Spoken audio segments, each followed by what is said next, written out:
Hi, my kids. It is Mrs. Myers. I'm so sorry that I'm not here today, but I have a meeting at central office, so I will be there all day. If you need me, though, you can email me. So let me explain what we are doing today. Yesterday, we practiced figurative language a little bit. We looked at similes, metaphors, and personification, just that specific type of figurative language. And then the day before, we practiced connotation and denotation. Denotation is the dictionary definition of words, and connotation is the emotional meaning that some words carry. So if I click on the diving bell and butterfly introduction, I want you guys to imagine awakening from a deep sleep to find yourself fully conscious, but you can't move. You can't move any voluntary muscle except the muscles that control the vertical, that means up and down movements of your eye. You can see, hear, taste, smell, even feel the bed sheets around you. However, you're unable to speak or communicate or vocalize at all. You're totally disconnected from your external world in a real sense. You may appear to be in a coma to others, but you're actually quite capable of understanding everything around you. You are, in essence, locked in your own body. And this is a scenario that is not pretend. This is a physical, neuropsychological syndrome known as locked in syndrome. And this can happen when your body experiences a neuropsychological event, an emergency event where something goes wrong in your brain. December 8th, in 1995, a 43-year-old editor in chief of a CEO and type of a magazine, an online magazine called Elle. His name was Jean-Dominique Babé, suffered a massive stroke, which left him locked in his body after a 20-day coma. And believe it or not, ladies and gentlemen, he could only move his left eyelid. He blinked letters and words and wrote a memoir about his condition called The Diving Bell and the Butterfly. I can't make this up. This memoir, which is like an autobiography, except that it's not verified, it's just from his own personal accounts, is a historical account written by that person. In Babé's memoir, he composes and dictates the summer following his stroke, all of what he's feeling and experiencing in this syndrome.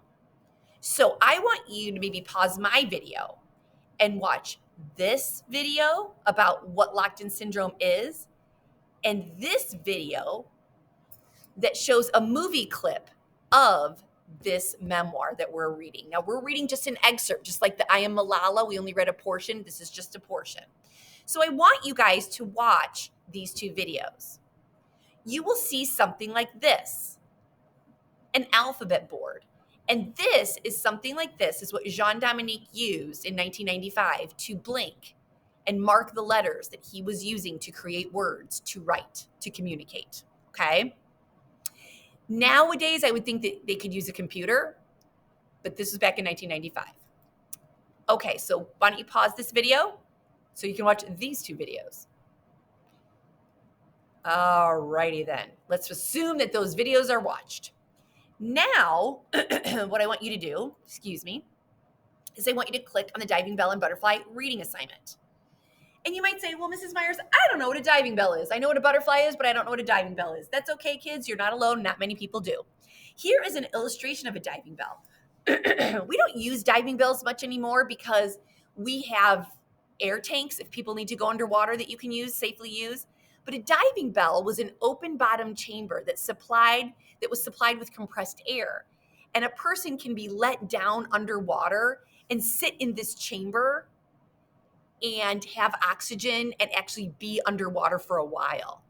This was a metaphor. Remember, a metaphor being a direct comparison? Jean-Dominique Babé described his body being stuck in that state, in that locked-in syndrome, as a diving bell. Excuse me. His body was heavy like a diving bell. It couldn't move like a diving bell. It just dropped like a diving bell. So what I want you guys to think of is, what is the butterfly?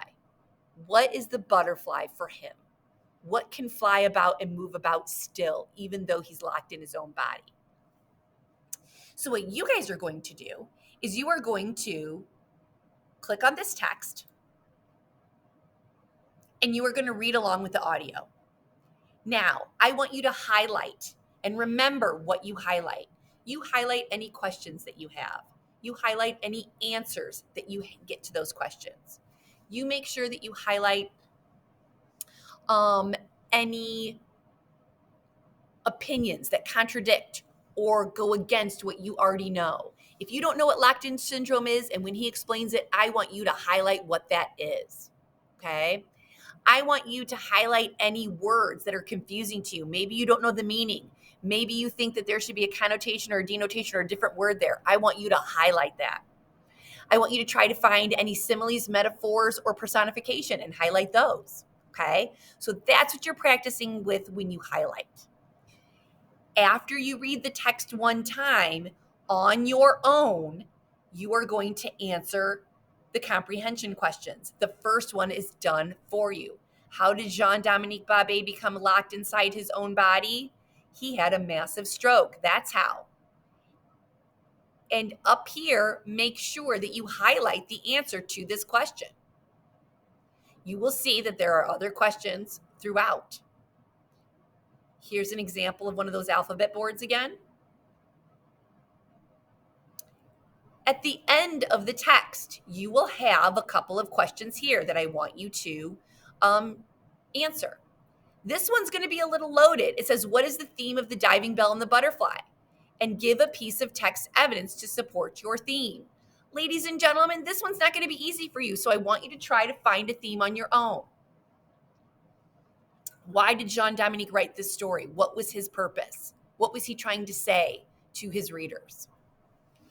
When you are done with your questions, I want you to fill in these definitions: synonym, antonym, theme, simile, metaphor, personification, denotation, connotation. These words we've just gone over the last couple days. And actually synonym and antonym. Theme is something we started practicing at the beginning of the year. Okay, see if you can find the definition for that. It shouldn't be too hard. Then answer this final question on connotation and denotation. Ladies and gentlemen, with this text, after you read it, you have a lot of work to do. I want this filled out and highlighted, questions answered, definitions in here, and I want this put in the Dropbox when you are done. If this is done, if and only if this is done, you can play on the Quizlet. It will have these words in there and also some literary questions about the actual text itself. And you can maybe play the matching game or the flashcards, okay? If you have any questions, please feel free to email me. I miss you tons. And remember, this goes in the Dropbox. I'll see you tomorrow. Bye-bye.